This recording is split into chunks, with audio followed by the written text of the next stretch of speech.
I think the answer to that simply is it will be with them for the rest of their life. What they need to be able to do is adapt and adjust to meet the demands of their life compared to what the effects of the polio is having on them. And what I mean by that is that you'll often find when initially they're so strong-willed and want to keep battling on that when the symptoms first start occurring, they deny what's happening and force themselves harder, which is really a destructive cause.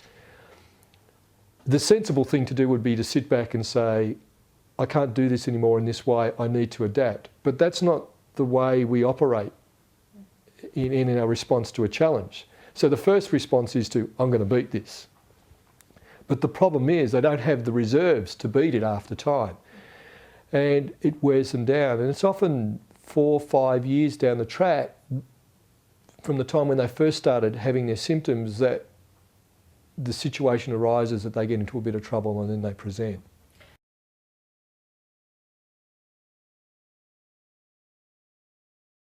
They need to have a balance. Yes, they should be exercising because they need to have the conditioning. If you don't use your muscles, they also weaken.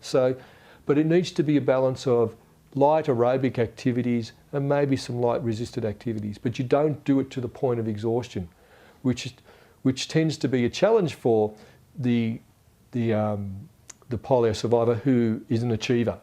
So you give them a prescription for 10 repetitions of an exercise and they'll do 20 to show you that they're listening to you closely. They want to achieve.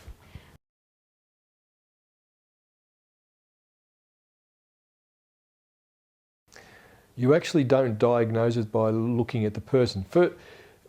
It's a combination of features. Certainly you do look at the person, examine the person to establish that there's evidence of polio occurring in the past. But you look at the picture, you look at the history, what's been the presentation over the years. They had a period of when they had the initial infection and the recovery with residual weakness, a period of latency where things just steadily went on. They played sport, they had a career, they raised a family. Then all of a sudden their physical expertise, their general functioning starts to drop off, and you'll often see they adapted things, they pulled out of doing things that they were doing before. Their fatigue gets greater, their pain gets greater, they feel weaker, and that tends to increase with time. And it's really the combination of those two things will give you most of the answers. If you wanted to find whether a person's really had polio, you may do a study called an EMG, which will show that the muscle has been affected. But that doesn't tell you that you've got post polio syndrome. That only tells you that you've had polio. The issue for that, for me, would be that someone's given a label and everything's then blamed on polio. But they're human beings and they can have other conditions as well. So I think we need to be very alert when we look at someone and make sure that we're not missing anything else and putting it all down under polio. And I've had patients present with strokes, multiple sclerosis, orthopaedic conditions, which people have attributed to the polio diagnosis, late effects of polio diagnosis or post polio syndrome diagnosis, but really there's something else going on. So it's important as a physician or a treating practitioner that you are sensitive to the person. You look at the person holistically, not by the diagnosis.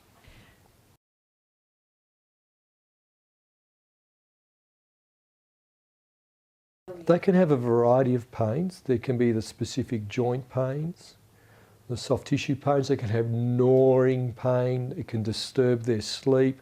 They can have what's known as neuropathic pain, which is a burning sensation in various parts of their body.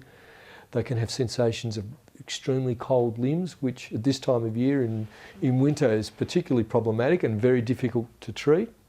They can have anxiety associated with the pain because the pain is stopping them doing things and being individuals who like being in control. They can set up a pain syndrome. So there's a lot of ways that the pain presents. Usually what the person will present with though is the pain stopping them doing a particular function or activity that they like doing.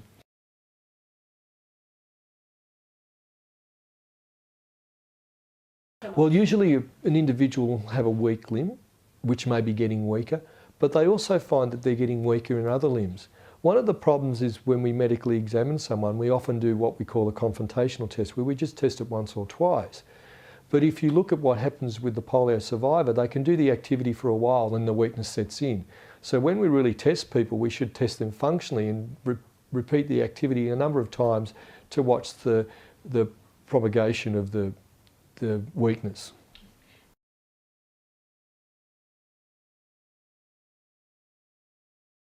There is a correlation with respiratory difficulties and polio. Polio survivors often get labelled as having asthma or like, but it often can be due to restrictive lung disease because of weakness in the muscles or changes in the thoracic spine or chest wall. And that needs a respiratory physician involved. Sleep apnea, where they have problems with breathing overnight, is often complained about, particularly by their partner who says they're snoring all the time. And that needs to be addressed with a sleep study because there are mechanisms to manage that now. The problem if you have obstructive sleep apnea is you don't oxygenate your body correctly and you don't wake up refreshed, and that can aggravate your fatigue. So if you treat the obstructive sleep apnea, that can improve that as well.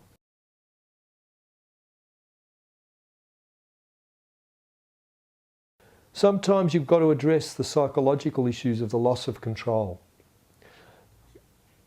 You're talking about individuals, i.e. polio survivors, who have managed their lives. They've taken control, they've held their own destiny. All of a sudden this process of fatigue, weakness, pain, whatever, starts robbing them of doing that. And that takes a lot of adjustment from a psychological perspective, and sometimes counselling needs to be undertaken as well.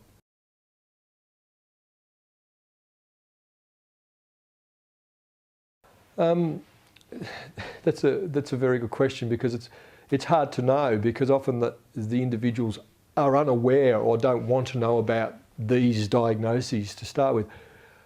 But probably the simplest answer is sensible living. Exercising correctly, not overstressing your body, dieting correctly, having regular medical checkups to make sure you're healthy. Dare I say, good clean living.